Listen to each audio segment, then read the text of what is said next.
खुलुमबाय। जों खौसेथि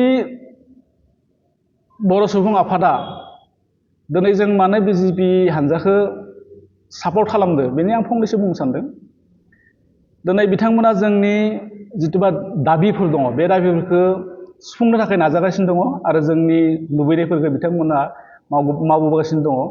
ओंखायनो जोंनि खौसेथि बर' सुबुं आफाद मिरु गौथुमा जिल्ला आफादफोरखौ बिथोन होनाय लेखायै जे बिजेपि हान्जाखौ जोङो मदद खालामनांगौ। ओंखायनो जोंबो खौसेथि बर' सुबुं आफाद रङिया जिल्लाया लोगोसे रङिया जिल्लाया जोंनि रङिया बिधानसभा समस्तिनि बिजेपि दलनि केन्डिडेटखौ आरो जोंनि कमलपुर समस्तिनि बिजाथिखौ आरो तामुलपुरनि बिसायख'थियाव बिटिआर तामुलपुरनि बिसायख'थियाव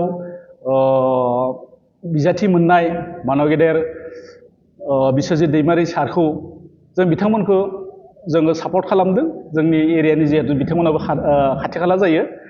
ओंखायनो जोङो नों दा नागार आं दा नागार गासैबो साननानै जोङो बिजेपि दलनि बा बिजेपि हान्जानि केन्डिडेट जायफोरा सायख'जानाय बेखौ जोंनि जाहाथे खौसेथि बर' सुबुं आफादनि मावथि नोंथांफोरा आरो लोगोसे बर' सुबुंफोरा जाहाथे भट होनानै देरहायो।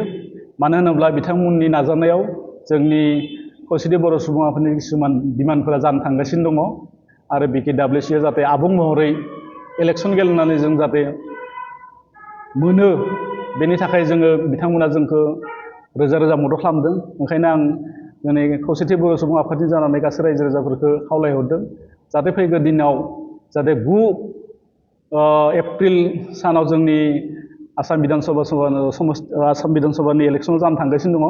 बेवहाय जोंनि रङिया समस्तिनि मानव गेदेर बिजेपि दोलोनि भबेस कलिता बिथांनो आरो लोगोसे कमलपुर समस्तिनि मानव गेदेर दिगेन्द्र कलिता बिथांनो आरो लोगोसे जोंनि बिटिआरनि गयबारि समस्तिनि तामुलपुर समस्तिनि बिस्वजित दैमारि सारखौ जाहाथे नोंथांमोना नोंथांमोननि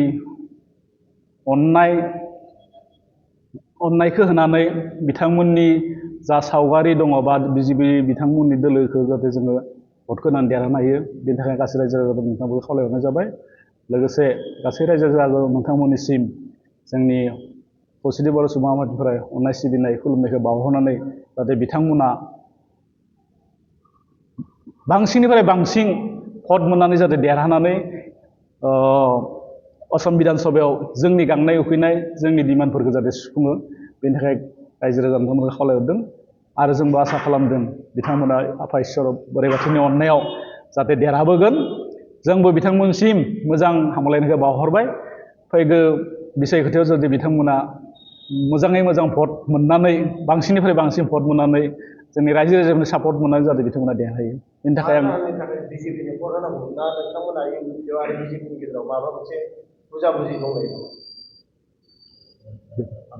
बे हान्जाखौ मानो सापर्ट खालामनो नोंथांमोनथ' गम मोनबायनो जे नोंथांमोननि चेनेलनि थाखाय चेनेलनि जुगै जों आगोलनिफ्राय बुंबाय थादों दाबो बुंदों जिहेथु जोंनि खौसेथि बर' सुबुं आफादनि जा डिमान्ड दङमोन बे डिमान्डफोरखौ सुफुंनो थाखाय 2013 मायथाइयाव जिहेतु जोंनि खौसेथि बर' सुबुं आफादा जोनोम जादोंमोन आरो 2020 मायथाइयाव जिहेतु बिजेपि सरकारजों सुक्तिबद्ध मोनसे साक्षर जालायदोंमोन। बे साक्षराव जोंहा बहुद डिमान्ड दंमोन। बे डिमान्डफोरखौ बिथांमोना लाबोदों आरो बेखौ BKWC महरै जोंनो मोनसे दानानै होदों आरो बे BKWCआव जोंनि बिटिआरनि बाहेरायाव थानाय बर'फोरनो जा डिमान्ड दङ जाबायदि थासारि दङ बेफोरखौ बिथांमोना मावना होनायनि थाखाय जोङो गोजोननाय मोनदों आरो मावबोबाय थागोन। बेनि थाखाय जोङो बिजेपि दलखौ जोङो सापर्ट खालामो आरो बिथांमोना जोंनिनो खामानि मावगासिनो दङ बर'फोरनि बेनिखायनो जों बिथांमोनखौ सापर्ट खालामो आरो